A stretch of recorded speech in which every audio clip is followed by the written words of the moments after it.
The Arizona desert extended like an ocean of sand and rock, embraced by the scorching sun. The irregular rock formations led long shadows at dusk, and the aridity of the place was broken only by the rare twisted cacti and shrubs. In that hostile environment, something terrible stared at the depths of the underground caves. Dr. Alan Foster, a renowned biologist specializing in creatures living in adverse conditions, arrived on board an dusty jeep. He was not alone. Lisa Carter, an experienced geologist, adjusted her hat to protect herself from the sun, while Mark Evans, a veteran speleologist, checked her climbing equipment. Diego Ramirez, a photographer and documentary filmmaker, set his camera to capture the first images of the place.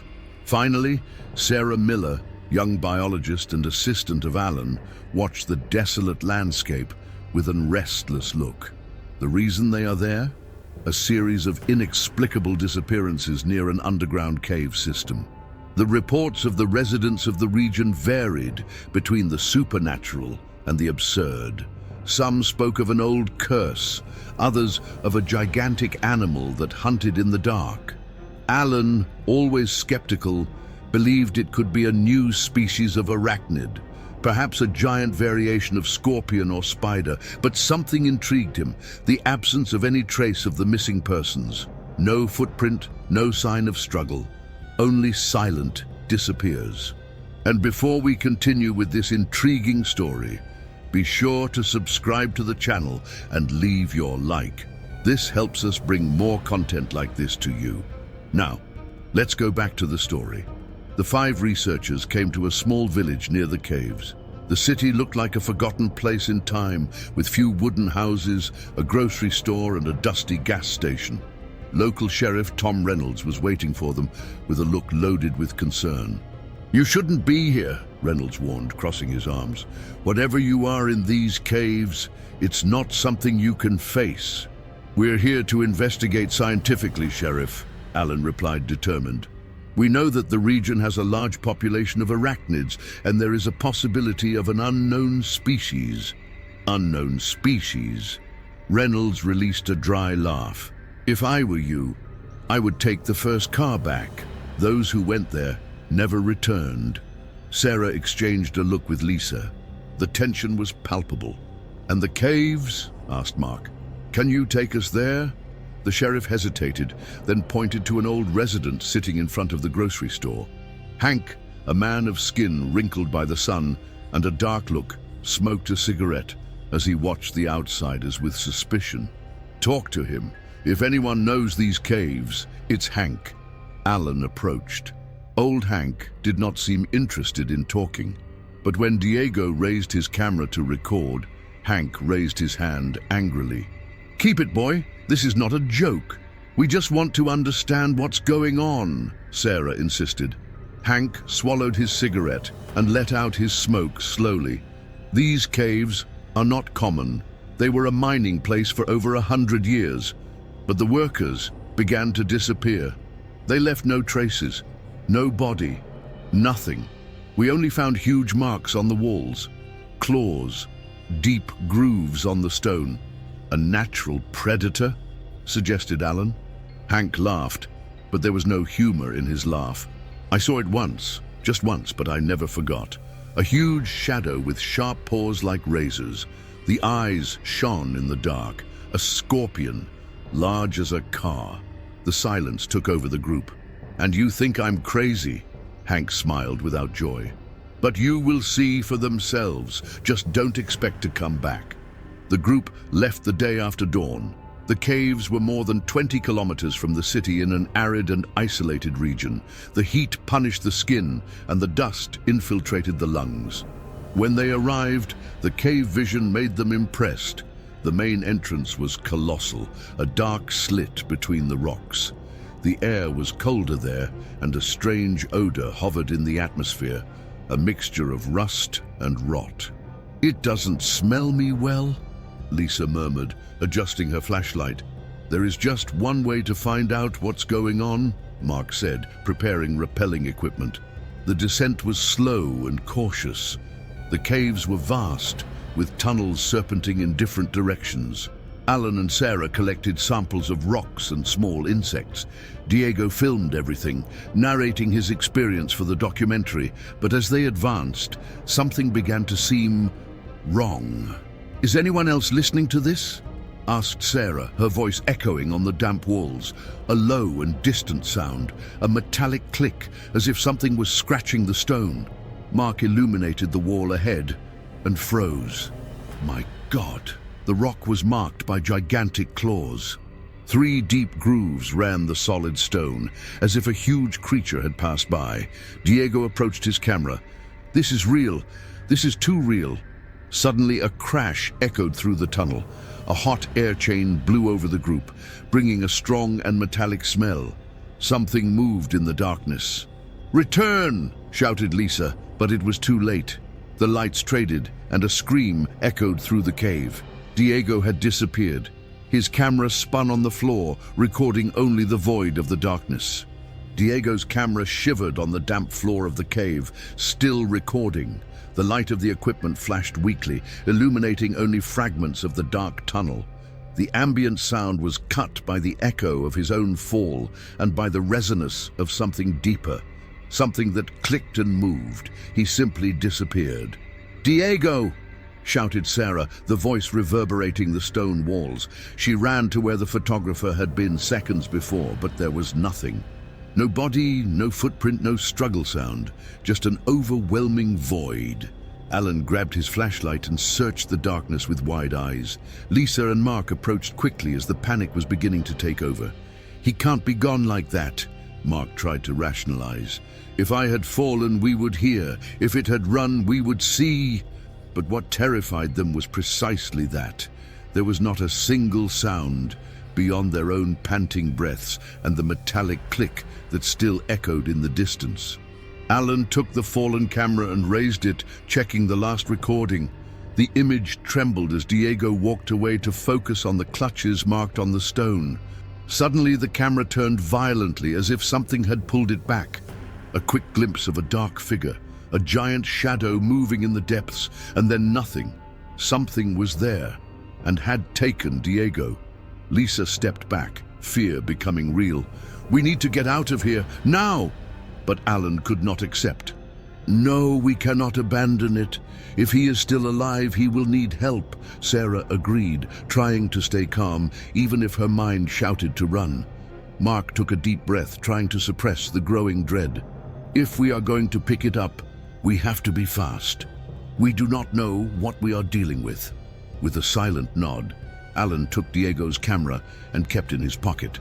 They adjusted the flashlights and followed the only possible way, the trail that took even more into the caves. The tunnel narrowed as they advanced. The silence was increasingly heavy. Only the sound of his own steps echoed, occasionally accompanied by the distant noise, that sinister click, ever closer. After a few minutes of tense walk, they reached a colossal opening. It was an immense underground chamber, illuminated by a ghostly glow coming from small fluorescent crystals embedded in the walls. The ceiling was tall, and the natural stone pillars formed bizarre and deformed structures. But what really caught their attention was not the crystals. They were the bones, batteries and piles of bones. Some clearly belonged to animals, but others were human.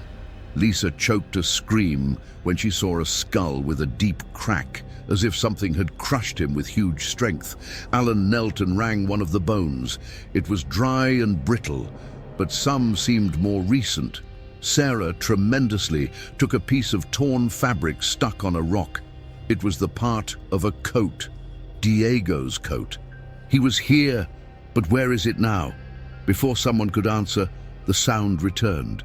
The click, the metallic brush. This time, much closer. Lisa raised her flashlight and froze with horror.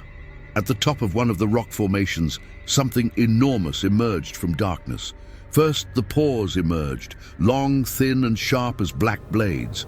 Then the segmented body slid into the weak light, a shining black carapace covering his grotesque skin.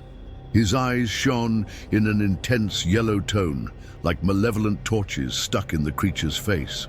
And then the tail rose. The giant scorpion was real. He mediates at least 5 meters long, his carapace displayed old cracks, and his colossal claws reflected the low light available. Alan felt his body tremble with fear. This cannot be possible, but it was, and was before them. The creature stretched the front paws and slowly advanced, producing that unmistakable sound, the metallic click of their claws scraping against the stone. That's when Lisa realized something even worse. He's surrounding us. Behind them, another tunnel, and in it, more movement. Shadows circled themselves in the dimness, the sound of more paws shaving the floor. Mark swallowed dry. It's not just one. Alan turned in an instant, the mind finally understanding. They are a colony. The 4 were surrounded, and then the main creature attacked. The giant scorpion advanced with absurd speed, much faster than anyone expected, his tail whip hitting a rock beside Lisa, who threw himself on the floor to escape. The impact was so strong that the stone exploded into fragments, throwing dust through the air. Alan grabbed Sarah by the arm and shouted, "Run!" They thrown at the opposite tunnel, trying to escape before the other creatures reached them. Mark pulled a grenade of backpack smoke. "This will cover our exit." He pulled his pin and threw it on the floor. The dense gray smoke spread through the cave, obscuring the monster's view. They ran with all their strength, their lungs burning with effort. The passages became increasingly narrow, and the sound of the scorpions followed them furiously. Suddenly, Lisa stumbled and fell. Sarah stopped to help her, but Alan shouted, "There is no time!" It was then that they heard a distant sound, a weak scream. Alan stuck. "Diego!" The scream was repeated from a side tunnel. "It's him!" Lisa pointed out, still panting. But the scorpions were coming. The weather was ending. Mark looked at Alan, waiting for a decision. What do we do? They had 2 ways. Move on and try to get out alive from there, or risk everything and enter the tunnel where Diego could be arrested. Their hearts beat like drums of war.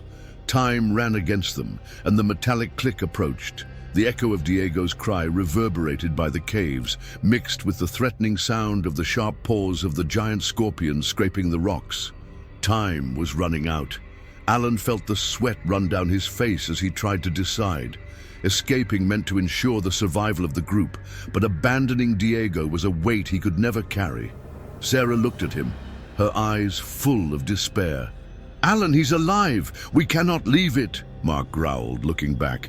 "If we go after him, we will be trapped." The sound of metal claws echoed through the tunnel. The main giant scorpion appeared at the entrance of the chamber, followed by other miners, which were no more than 2 meters, but were still deadly. The eyes shone in the darkness, hungry. There was no time. Alan squeezed his teeth and made the decision. "Let's pick it up. If there is a chance that he is alive, we take it." Mark cursed, but did not hesitate. Lisa took a deep breath, preparing, and Sarah, even tremendous, held her flashlight firmly.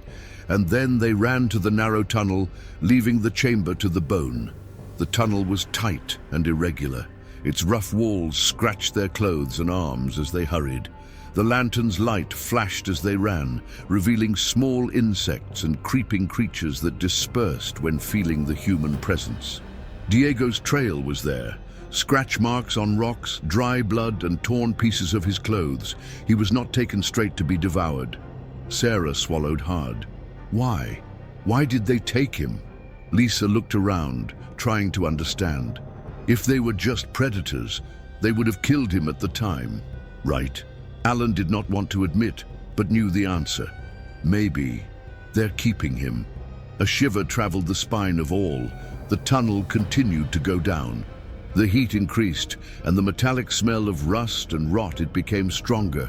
Oxygen seemed thinner, and a low tinnitus filled the air, as if something alive pulsed around them. Mark, who led the front, stopped suddenly. Holy God! The group approached and froze to see what was ahead. The cave opened to a huge underground abyss, illuminated by a reddish light from the ground, where a viscous and bright liquid slowly drained. It was like the pulsating heart of a living organism, and the sense of danger was suffocating. But the worst was the one inside the cave. Cocoons, dozens of giant cocoons stuck in the ceiling and walls, pulsed slightly, as if something inside them was still alive. Some were already open, torn from the inside out. Others, they still trembled. Sarah closed her mouth, fighting the absolute dread. Lisa looked around, the mind trying to sue. My God, this is a nest. Alan ran his eyes through each cocoon until he saw him. Hanging on one wall, wrapped in a thin layer of sticky silk, was Diego. His eyes were semi-open, his chest climbed and descended irregularly. He was alive, but they were not alone. The metallic click returned, this time so close that it vibrated in the bones. From the ceiling, something gigantic began to move. Another giant scorpion, even larger than the first, slowly emerged from darkness. His carapace was covered by battle scars, and his tail, thick like a tree trunk, dripped a thick green liquid. Her eyes shone with cruel intelligence, and her swollen body indicated a queen. Sarah stepped back, the fear clouding her vision. This is not possible. Alan felt his heart beat out of control. This is the monster of legends, the true. The Scorpion Queen stretched her monstrous paws and let out a deafening squeak, revealing her claws that could break a human being in the middle without effort. And then she attacked. The group separated in the last second. The creature's tail descended hard, cracking the floor where Alan had been a moment before. Dust and rocks flew through the air. Lisa pulled Sarah, both running behind a rock formation. Mark raised his shotgun and shot. The projectile hit the carapace but recocked it without effect. Queen turned violently, her sharp claws cutting the space where Mark was. He rolled to the side in the last second, escaping in centimeters. Alan ran to Diego and pulled his body out of the cocoon. "Hold on, friend! We are leaving here!" Diego coughed, his eyes flashing with weakness. "She is cultivating us." Alan did not have time to understand what it meant. Queen turned again, now focused on them. Sarah shouted, "She will kill us." Lisa looked around frantically and saw something. The ceiling! Above them, a large, sharp stalactitis hung, attached to a narrow base. If it fell, it could pierce the creature. Mark understood immediately and raised his gun. "Go away." Alan pulled Diego back. Lisa and Sarah ran to the sides. Mark aimed and shot. The projectile reached the base of stalactitis. For a second, nothing happened. So, with a deafening snap, the giant rock broke and plummeted. The Queen tried to move, but it was too big. The impact of the stone pierced his carapace, crossing it side by side. A horrendous squeak filled the cave as the creature circumvented himself violently. His tail crushed the floor before finally stopped. Silence. They had killed the Queen, but the terror was not over yet. The floor began to tremble. Small stone fragments fell from the ceiling. Lisa noticed first. "The cave is crumbling." Mark pulled Alan and Diego. "We need to leave now." Sarah looked back one last time before running. At the bottom of the cave, something moved. Other cocoons were starting to open. They needed to escape, or they would die there. The cave trembled violently, and the deafening rock cave departing echoed by all the tunnels. The nest was crumbling. Alan felt his heart trigger as he held Diego, who was still weak and could barely stand up. "If we don't leave now, we'll be buried," shouted Lisa, pulling Sarah by the arm. Mark was already moving quickly, looking for a safe way, but before they could run, a new sound made them freeze. Cracks, cockers tearing, something coming out of them. Sarah turned in time to see the first creatures emerging from the cocoons hanging on the ceiling. Giant scorpion puppies. They were smaller than the adults, measuring about 1.5 meters, but their bodies exuded a grotesque shine and their eyes shone in the uncontrollable hunger. They were waking up. Lisa pulled Sarah hard. "Now, before they see us." Alan supported Diego on his shoulders and fired the tunnel, following Mark, who led the group. The ground vibrated, stones collapsed around them, and the heat intensified, as if the depths of the earth were opening. But the puppies had already noticed them. One of them descended fast on the wall, moving with frightening agility. His stingers dripped poison, and his mouth opened in a shrill squeak.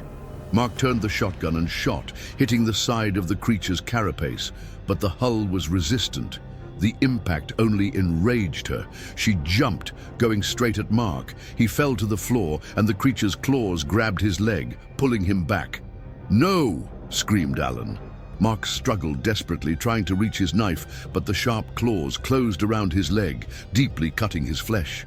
Lisa pulled her pocket knife and ran to him. Without hesitation, he dug the blade in the eye of the scorpion, spinning with all the force he had. The creature retreated with a painting of pain, releasing Mark. Sarah and Alan pulled him up, and the group ran again. But the attack had caught the attention of the other puppies. Now there were dozens of them coming out of the cocoons, covering the walls like a tide of grotesque creatures. They had seconds before they were surrounded. Lisa looked back and noticed something. "There is a crack on the ceiling. If we can expand it, we can collapse and block this tunnel." Mark, still in pain, threw a bag to Alan. "There is dynamite inside. I took the emergency kit." Alan opened his bag and saw 3 explosive loads. The problem? They were less than a minute before the puppies reached them. "How are we going to arm it fast enough?" Sarah shouted, watching the creatures advancing more and more. Lisa pulled the dynamite from Alan's hands. "We don't have time for wires. Let's shoot her." She threw the explosives into the ceiling crack and raised the gun. The creatures were less than 5 meters. Alan held Diego and prepared to run. Lisa held her breath and shot. The bullet hit the dynamite, and for a brief second, everything was absolute silence. Then the cave exploded. The cracking on the ceiling expanded violently, and tons of rock plummeted, crushing the first scorpions that advanced. The shock of the explosion overthrew Alan and Diego, making them roll through the cave. Lisa and Sarah were thrown to the side, while Mark fell to his knees, holding his injury to his leg. A cloud of dust and debris filled the air. The impact shook the entire structure of the caves, and more tunnels began to collapse. Sarah coughed and looked back. "We achieved." The answer came in the form of absolute silence. The scorpions were blocked. They could not follow them, but the time was ending. The entire cave was crumbling. Lisa got up, coughing. "The output tunnel." Alan took Diego and pulled him hard. "Run, Diego. Let's get out of here." The group ran as fast as it could. Rocks fell, cracks were formed in the ground, and the heat of the cave intensified with each step. So finally, they saw the exit. The sunlight was weakly penetrating the opening of the cave, an invitation to freedom. But there was one last obstacle. The giant scorpion of the beginning of the cave was still there. He blocked the exit, his crap full of cracks, his eyes shining with hatred. He wanted revenge. Sarah stopped, feeling her heart to fire. "We won't be able to pass." Alan looked at Mark. "Give me the last load of dynamite." Mark hesitated. "If we make mistakes, we're dead." Alan took the dynamite and looked at Lisa. "Is there one more bullet there?" She raised the gun. A single chance. Alan lit his wick and hurled the dynamite straight down the creature. Lisa aimed. It took a deep breath. He waited for the exact moment and shot. The bullet reached the dynamite the moment the giant scorpion advanced. The explosion was devastating. The creature was launched backwards, and part of the tunnel collapsed over it, burning it. And then there was just dust. The group ran through the opening, feeling the warmth of the sun touch their skins when they finally emerged from the cave. Behind them, the tunnel collapsed completely, forever sealing the nest entrance. The absolute silence took over the desert. They were alive. Diego fell to his knees, panting, his eyes wide. Mark collapsed on the floor, pressing his injured leg. Sarah trembled uncontrollably. Lisa threw herself on the floor, looking at the blue sky incredulously. Alan was still facing the collapsed entrance of the cave, his heart beating rapidly. "He finished?" asked Lisa, his voice hoarse. Alan closed his eyes for a moment. "Maybe for us, but there may be more." Sarah shuddered. So what will we do? Alan looked at the sealed cave and then to her friends. We burn this story. No one will ever believe us. And maybe it's better. Lisa took a deep breath, exhausted. Yeah, maybe it's. The group remained there for a long time, just absorbing what they had lived. They had survived the impossible, but something told Alan that terror in that desert was not over yet.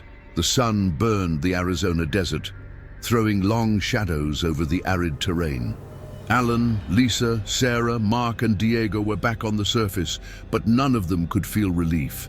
The tunnel to the nest of the giant scorpions had collapsed, sealing the creatures inside. But had they really done with them? Alan remained standing at the sealed entrance, observing the fine dust that still floated in the air. His instinct told him that something was not right. Behind him, Diego kneeled on the floor, still panting and pale. His eyes were wide, but there was something different about him. Sarah noticed first. "Diego, are you okay?" He took a long time to answer. His breathing was irregular, sweat dripped down his forehead, and his hands trembled. Lisa approached and touched her shoulder. "Are you injured? What did they do to you inside?" Diego lifted his head slowly and stared at them. "Your eyes look different." Mark squeezed his teeth. "You look sick, man. We should take you to a hospital."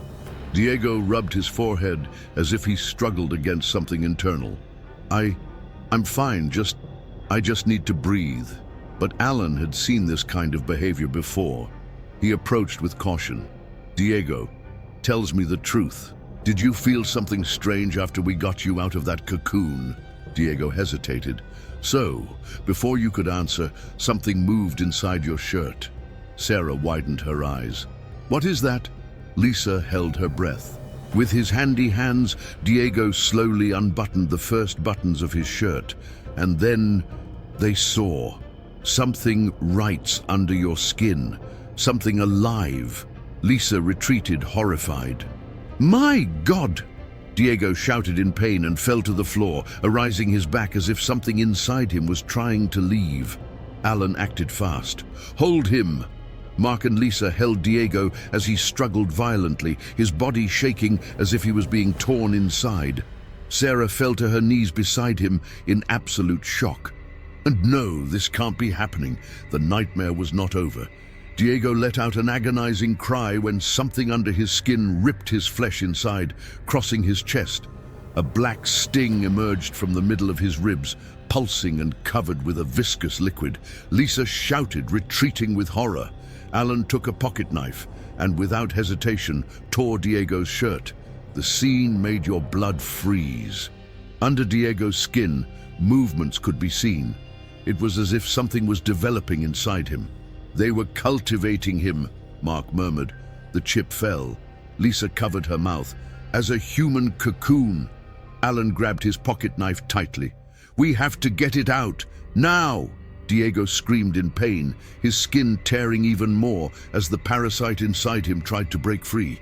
Mark held Diego firmly as Alan pressed the knife against his friend's chest. Sarah cried, "He can't stand it!" Alan ignored. He could not hesitate. He sank the blade. Diego shouted with unbearable pain, while Alan cut fast and deep, opening his skin and exposing the creature that grew inside it. And then he saw her. A monstrous larva with a black carapace, sharp prey and bright eyes like those of the queen. She was trying to get out of Diego's body. Lisa swallowed a scream when he saw the thing writhing, pulsing and clinging to Diego's bowels. "Take this thing out of me," Diego shouted, the voice full of pain and despair. Alan grabbed the creature with his hands and pulled hard. The parasite struggled violently, trying to cling to Diego's body, but Alan did not give up. He pulled with all the force he had. With a grotesque sound of meat tearing, the creature came out. Diego fainted instantly. Alan held the parasite in his hands. He twisted, squeaking, and tried to bite him. Lisa, without hesitation, took the shotgun and pointed to the thing. She shot. The projectile exploded the parasite in pieces. Alan threw his remains away, breathing heavily. Everything was silent. Sarah knelt beside Diego, checking her wrist. He's still alive, but we need to take him to a hospital. Alan looked at the creature's remains and then to the sealed cave. They were using us. Mark nodded, still pale. They weren't just killing. They were cultivating humans to incubate their puppies. Lisa squeezed his fists. That means other people may have gone through this. And maybe there are still more out there. Alan felt a cold in the pimple. The nightmare could not be over. He turned to Diego, who still breathed with difficulty. We have to get out of here, now. Sarah helped get up Diego while Mark supported her injured leg. The group began to walk towards the village, leaving behind the sealed entrance of the cave. But Alan cast one last look at the ruins of the nest. The silence in the desert was absolute, but he knew the truth. That thing was not unique. There was more of them, and one day they could come back. The group was walking through the exhausted, wounded, and marked desert of what had lived in the underground caves. Diego could barely stay aware, leaning on Alan and Sarah as they headed for the village. The sun burned its skins, but nothing compared to the silent dread that still hanged over them. They had escaped, but were they really safe? Lisa looked back one last time, watching the place where the cave entrance had been buried by the explosion. If there is still more of them inside, can they find another way out? Mark, still holding his injured leg, let out a heavy sigh. If they find, the whole world will be in danger. Alan kept his eyes on the horizon, his mind spinning with everything he had discovered. These monsters were not just predators. They were cultivating humans, incubating their larvae within living bodies, and Diego almost became one of them. Sarah cleaned the dust of her face and tried to recompose herself. We need to tell someone this. The government, scientists, anyone who can seal it once and for all.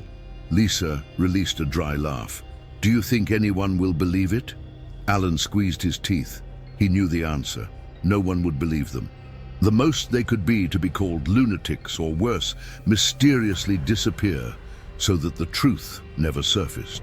They followed in silence, each absorbing the brutal reality. After hours walking the desert, they finally arrived at the small village. Sheriff Tom Reynolds was in front of the grocery store as he saw them approaching. His face hardened when he noticed the state of the group. They were covered with dust, blood, and exhaustion. The sheriff got up slowly, watching them. So, you came back. Mark cleared his mouth and snorted. We hardly succeeded. Alan helped Diego sit on the sidewalk. The photographer was pale as a corpse. Lisa approached the sheriff, the tense voice. You knew, didn't you, about what was inside? The sheriff was silent for a moment. Then he took a cigarette, lit, and gave a long traga. I always knew. Alan was enraged. And you never did anything? Reynolds blown his smoke and looked at them with a tired and dark look. What do you think I could have done? Who would have believed? Lisa felt a shiver.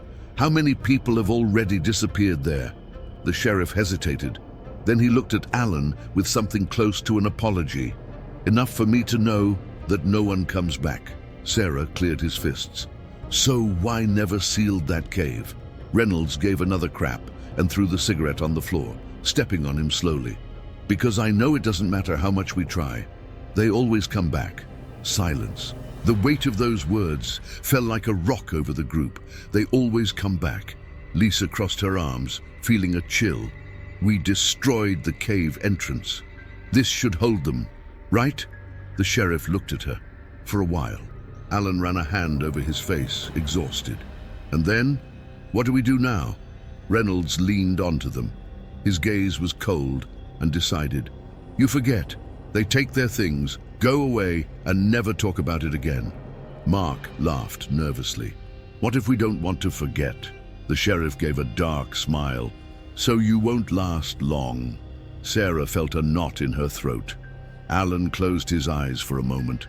He knew the sheriff was right. If they started spreading this story, someone would appear to silence them. He looked at his friends.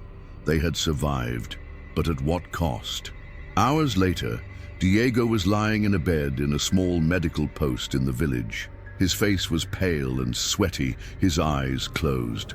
Alan sat next to him, watching his weak breath. Lisa and Sarah were at the door, worried. "Do you think he will recover?" asked Sarah. Alan did not answer. Lisa frowned. Alan, what it was? He took a deep breath before speaking. What if something is still inside him? The silence was terrifying. Sarah felt her stomach turn. "You took off his lava. I saw." Alan did not divert his eyes from Diego. "But what if there is more? What if he is changing?" Lisa and Sarah exchanged a nervous look. Alan leaned over Diego and watched his skin carefully. There was something strange. His pores looked darker and his breath had a subtle squeak, as if something was crawling inside him. That's when Diego's fingers moved slightly. Lisa arrested her breath. Did he wake up? Alan approached. Diego opened his eyes slowly, and that's when Alan saw Diego's eyes. They were shining in yellow. Alan felt his body stop. Sarah and Lisa had not yet noticed. Then Diego's lips moved, forming a subtle smile, and he murmured with a voice that was no longer only yours. "They always come back." The night fell on the Arizona desert, and the little village plunged into absolute silence. The sharp wind blew the sand through the deserted streets, while Alan, Lisa, Sarah, and Mark remained inside the medical post, not knowing what to do. Diego was different. His eyes were no longer human. The intense yellow shine in the iris denounced that something inside it had changed. Sarah kept her hand over her mouth, fighting the panic. This can't be happening." Lisa stepped back, her mind trying to find a rational explanation. "Alan tells me that this is some illusion of light." But Alan knew the truth. Diego was no longer the same. He gave a weak smile, as if he knew the impact his transformation had on them. His breathing was slow, but there was something under his skin. Movements, as if something was still growing inside him. Mark took the shotgun, hesitant. "Whatever that's, maybe it's no more Diego." Sarah immediately placed himself between them. "You won't shoot him." Mark hesitated, looking at Alan. "If it is infected, it can spread. You saw what these monsters did." Diego released a low laugh. Lisa felt a cold in her pimple. Why is he laughing? Diego slowly turned his head to Alan. "Do you think they saved me?" The silence was deafening. Sarah tried to touch Diego's shoulder, but he held his wrist with an inhuman force. Her eyes widened. "Diego?" He slowly lifted from bed, his different posture, his muscles tensioned as if something was taking control of his body. Alan felt his heart to fire. "What is happening to you?" Diego tilted his head, analyzing his own fingers curiously, as if he first saw them. "I feel," he smiled. "I hear them." Lisa approached Alan and whispered, "We have to end it now." Sarah shook her head frantically. "No, he's still here. He can fight it." Diego released a low laugh. "Why would I fight against it?" And then his eyes shone even more. And somewhere in the desert, the echo of a metallic squeak resonated in the wind. Something was responding to him. Lisa arrested her breath. "They know." Mark swallowed dry. "They are coming." Alan felt the blood freezing. The colony was still alive, and now Diego was part of her. What did you think of this outcome? Leave your opinion in the comments. We love to know what you think. And don't forget to subscribe to the channel and leave your like to support our work. We see each other in the next video.